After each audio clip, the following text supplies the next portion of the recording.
Hello বন্ধুরা, আসসালামু আলাইকুম। কেমন আছেন সবাই? আশা করি ভালো। আলহামদুলিল্লাহ, আমরাও বেশ ভালোই আছি। সবাইকে জিনুক ব্লগ অ্যান্ড কুক চ্যানেলে স্বাগতম জানাচ্ছি নতুন আরেকটি দিনের নতুন আরেকটি ফ্যামিলি ব্লগ এনজয় করার জন্য।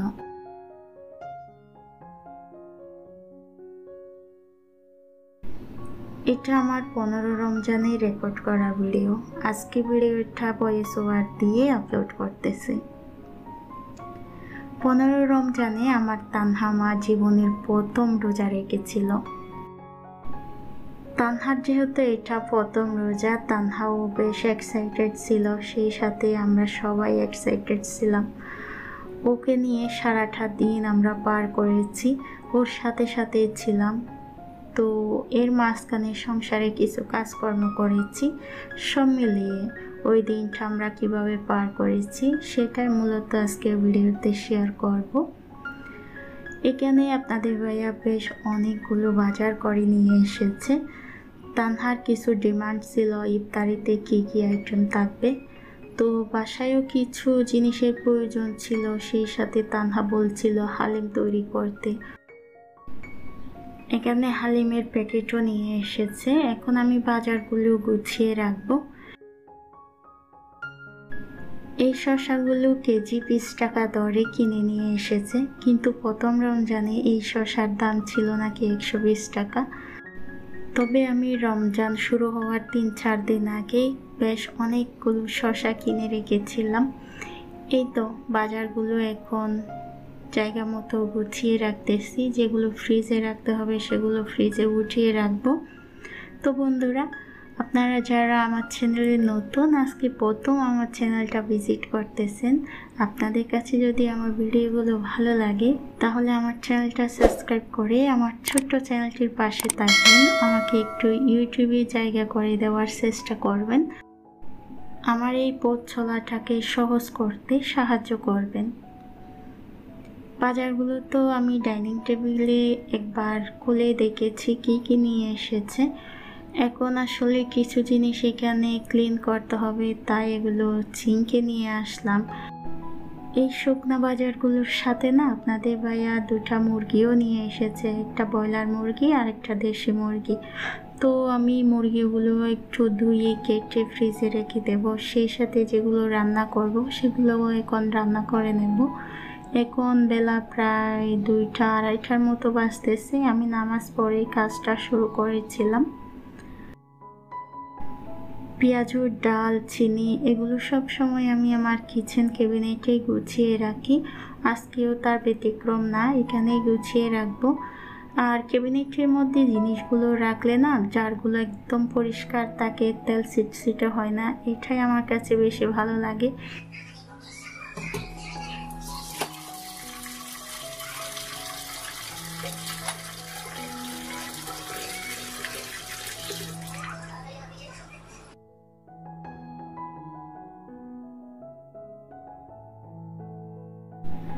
বাহির থেকে যে কোনো ফল বাসায় আনার পর চেষ্টা করি এগুলোকে একটু লবণ পানিতে ভিজিয়ে রাখতে।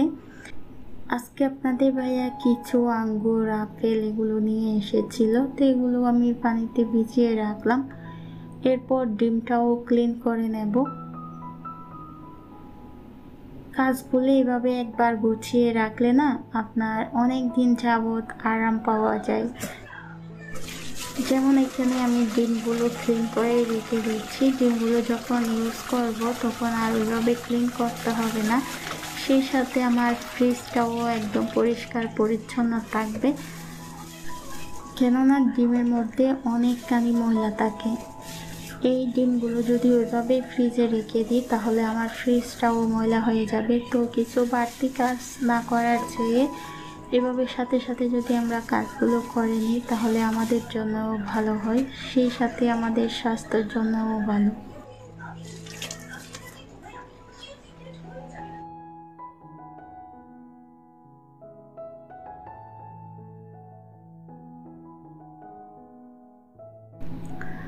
ফলগুলো ধুয়ে পানি জড়িয়ে নিয়েছি। এখন ফ্রুটস বাস্কেটের মধ্যে গুছিয়ে রেখে দেব। এখান থেকে চাইলে আমার বাচ্চারা যখন ইচ্ছা তখন নিয়ে খেয়ে নিতে পারবে। আর এই তো ওদের হাতের নাগালেই রাখলাম। আপনাদের ভাইয়া যে মুরগিগুলো এনেছিল সেগুলোই এখন ক্লিন করে নেব।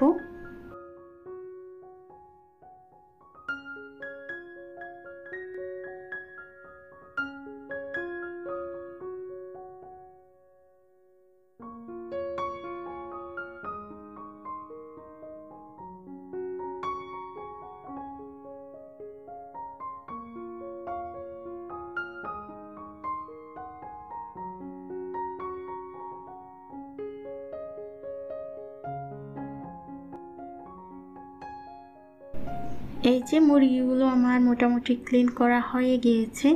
মুরগিগুলো কাটার আগে এভাবে একটু ক্লিন করে নিই। আর এখানে আমি হালিমের জন্য মাংস রান্না করতেছি।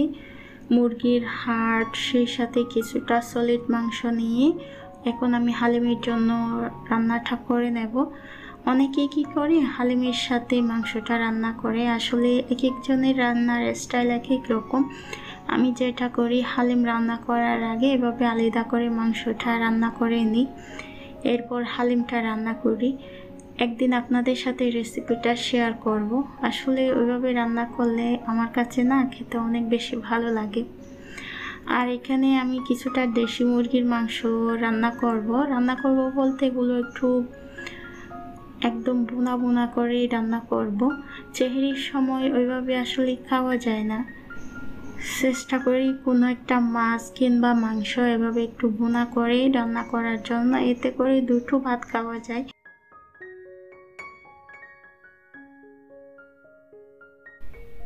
এদিকে হালিমের মাংসটাও রান্না করা হয়ে গিয়েছে, সেই সাথে অপর চুলায় দেশি মুরগিটাও আমি কিছুটা বোনা করে নিচ্ছি। আজকে এটাই রান্না করব শুধু, কেননা গতকালকেরও কিছু তরকারি আছে, সেই সাথে রাতের বেলা শিম ভর্তা করব। তানহার ডিমান্ড অনুযায়ী এখন আমি ইফতারি তৈরি করতে চলে আসলাম। এখানে কাস্টার্ড তৈরি করে ফ্রিজে রেখে দেব। কাস্টার্ডটা না ঠান্ডা ঠান্ডা খেতে অনেক বেশি ভালো লাগে, তো সবার আগে আমি কাস্টার্ডটা তৈরি করে ফ্রিজে উঠিয়ে রাখবো।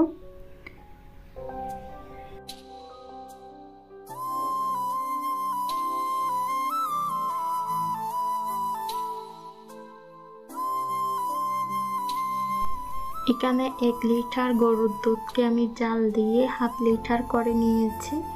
এরপর কাস্টার্ডটা মিক্স করলাম। কাস্টার্ড তৈরি করা খুবই সহজ, অল্প সময়ের মধ্যে এটা তৈরি করে নেওয়া যায়। সেই সাথে পায়েসটা রান্না করার জন্য আমি এখানে 2 মুঠো ফ্লাওয়ার চাল ধুয়ে পানিতে ভিজিয়ে রাখবো। পায়েস, হালিম, কাস্টার্ড এগুলো আমার বাচ্চাদের অনেক পছন্দের খাবার। মাশাআল্লাহ, তানহা তাহা দুজনেই পছন্দ করে এই খাবারগুলো। বাচ্চারা যে খাবারগুলো পছন্দ করে ওই খাবারগুলো রান্না করতেও আমার অনেকখানি ভালো লাগে। এদিকে কাস্টার্ডটা রান্না করা হয়ে গিয়েছে। মাশাআল্লাহ, কাস্টার্ডটা অনেক বেশি মজা হয়েছিল। এখন এটা আমি নর্মাল ফ্রিজে রেখে দেব। আর এখানে হচ্ছে আমি হালিম রান্না করতে চলে আসলাম। হালিমটা আগে চুলায় বসাচ্ছি, যেহেতু এটা রান্না করতে একটুখানি সময় লাগবে। এরপর অপর চুলায় আমি পায়েসটাও রান্না করে নেব। তবে সব কিছু আসলে ওইভাবে ডিটেলসে শেয়ার করতে পারতেছি না, কারণ কাজের ফাঁকে ফাঁকে আমি তানহাকেও সময় দিচ্ছি।